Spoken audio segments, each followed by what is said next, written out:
दोस्तों, क्या आप जानते हो प्रसिद्ध दार्शनिक प्लेटो के अनुसार मनुष्य के 4 महान गुण कौन से हैं?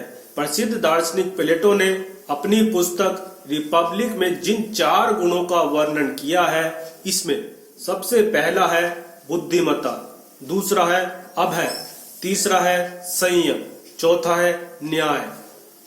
प्लेटो ने लिखा है कि जिस पुरुष में जितनी मात्रा में इनमें से जो जो गुण विद्यमान होते हैं, वह उतनी ही मात्रा में नेक अथवा उत्तम होता है।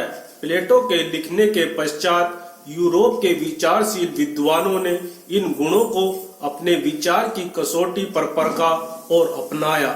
इसी प्रकार इन गुणों का यूरोप में इतना मान और प्रचार भी हुआ है कि यूरोप की जनता में ये 4 गुण 4 महान गुणों के नाम से विख्यात हैं।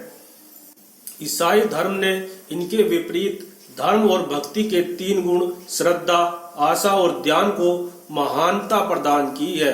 लेकिन राजनीतिक क्षेत्र में और सांसारिक प्रगति के असूलों के अनुसार पश्चिम के विचारकों ने इन 3 ईश्वर ज्ञान विषयक गुणों की अपेक्षा उपयुक्त 4 को अधिक महान माना है। बुद्धिमत्ता, जिसे इंटेलिजेंस भी कहा जाता है। आओ सबसे पहले बुद्धिमत्ता अथवा बुद्धि चातुर्य के विषय में जानते हैं। आपको जानकर हैरानी होगी कि प्लेटो ने भी अपनी कृति में अन्य गुणों की अपेक्षा सबसे पहले बुद्धिमत्ता की ही विवेचना की है। इससे प्रकट होता है कि प्लेटो ने अपने विचार में इस गुण को सबसे विशिष्ट समझते थे। संसार में जिस मनुष्य ने भी महानता प्राप्त की है, उसमें अन्य किसी विशेषता के साथ यह गुण भी प्रचुर मात्रा में विद्यमान था। प्लेटो ने लिखा है कि शासकों में यह गुण प्रचुरता से विद्यमान होता था। हर इंसान को यह गुण अवश्य ही प्राप्त करना चाहिए। अब आपके मन में यह प्रश्न उठता होगा कि बुद्धिमत्ता आखिर कहते किसे हैं तथा यह कैसे प्राप्त होती है। मनुष्य में अन्य प्राणों की अपेक्षा यह विशेषता है कि उसमें ईश्वर द्वारा प्रदान की गई बुद्धि शक्ति होती है। इसी बुद्धि के विकास को बुद्धिमत्ता कहते हैं। इस विकास और प्रौढ़ता के प्राप्त होने पर मनुष्य में अपनी आर्थिक, राजनीतिक तथा सामाजिक समस्याओं को समझने तथा उनका समाधान सोचने की शक्ति आ जाती है। जीवन के विभिन्न अंगों के विषय में मन में एक सामंजस्य उत्पन्न होता है, जिससे न केवल मनुष्य अपने विपक्षी दलों के षड्यंत्रों से परेशान नहीं होता है, बल्कि दुष्टों को परेशान करने की भी उसमें शक्ति उत्पन्न हो जाती है। इसी भाव का लक्ष्य में रखकर हितोपदेश में कहा गया है कि बुद्धिर्यस्य बलम तस्य निर्बुद्धिस्तु कुतो बलम, अर्थात जिसमें बुद्धिमत्ता होती है उसी में बल होता है। बुद्धिहीन मनुष्य में बल कहाँ से आता है?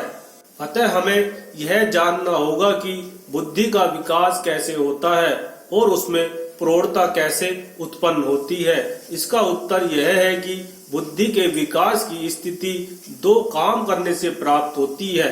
एक तो संसार के श्रेष्ठ कृतियों के अध्ययन से, यानी कि अच्छी पुस्तकों और अच्छे विचारकों की ज्ञान से हमें प्राप्त होती है। दूसरी बुद्धिमान पुरुषों के संपर्क में रहने से होती है। राजा भर्तृहरि ने कहा है, सत्संगति से मनुष्य का क्या लाभ नहीं कर सकता है, अर्थात वह सब कुछ लाभ प्राप्त कर सकता है। कॉमन सेंस अर्थात सामान्य समझ की संसार में बहुत ही प्रशंसा की गई है। यह मनुष्य में जन्म जन्मांतर के कर्मों और संस्कारों से फलीभूत होती है, जिसके परिणाम स्वरूप मनुष्य का बिना प्रयत्न किए और विचार किए स्वाभाविक रूप से हितकर और अहितकर का ज्ञान हो जाता है। इसके विपरीत बुद्धिमत्ता का उद्भव प्रयत्न बुद्धि के श्रम से होता है, जिससे मनुष्य में अर्थ अनर्थ, बल अबल, न्याय अन्याय तथा धर्म अधर्म के विवेक उत्पन्न होता है। शासक में यदि यह स्वाभाविक समझ तथा प्रयत्न से प्राप्त शिक्षित बुद्धिमत्ता विद्यमान हो तो उसे उत्तम शासक बनने के लिए किसी और गुण की इतनी आवश्यक नहीं रहती है। दोस्तों, दूसरा महान गुण है अभय। अभय नाम के दूसरे गुण की परिभाषा करते हुए प्लेटो ने कहा है, शिक्षा यानी कि काव्य, नाच, गाना तथा शारीरिक व्यायाम आदि के द्वारा सिपाही तथा नागरिकों के मन में यथार्थ और मिथ्या भय के साधनों के विषय में ऐसा दृष्टिकोण उत्पन्न कर देना चाहिए कि जो सुख, रंज, भय तथा इच्छा से विनष्ट न हो सके।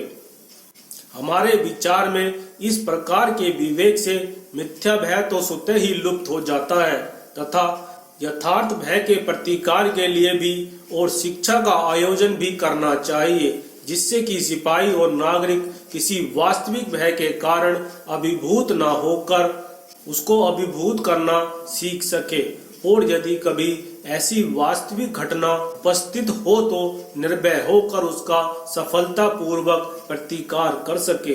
प्लेटो ने सैनिकों के लिए इस गुण की सर्वाधिक महत्ता बताई गई है।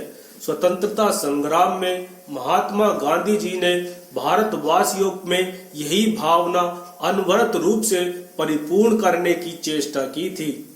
उन्होंने कहा था कि अंग्रेजी शासन का भय हृदय से सर्वथा दूर कर हमें अपने कर्तव्य का परिपालन करते हुए भारत के हित हृदय में रखते हुए विदेशी शासन के साथ सहयोग बंद कर देना चाहिए तथा भयवश अंग्रेजी शासन की स्वार्थ साधक चेष्टाओं में सम्मिलित नहीं होना चाहिए। भय और डर के कारण मनुष्य प्राय अनर्थों का मूल बन जाता है। मिस्टर चर्चिल ने अपनी एक प्रसिद्ध नामक पुस्तक में लिखा है कि पश्चिम में अभय गुण को सर्व गुणों में विशिष्ट समझा जाता है और यह सबसे महान गुण है। श्रीमद् भगवत गीता में भी देवी संपत्ति की व्याख्या करते हुए सर्वप्रथम अभय का ही वर्णन किया गया है।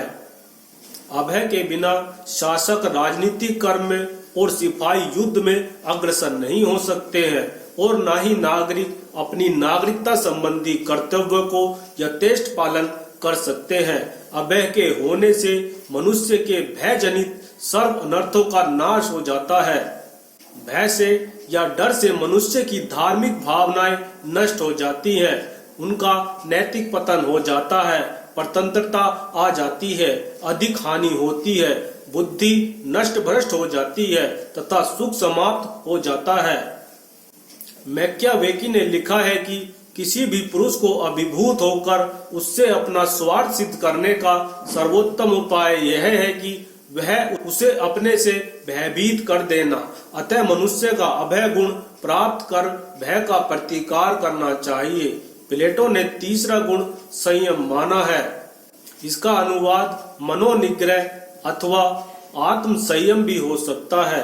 परिभाषा करते हुए प्लेटो ने लिखा है कि मनुष्य की आत्मा के दो भाग होते हैं, एक होता है उत्तम भाग और दूसरा है अधम भाग।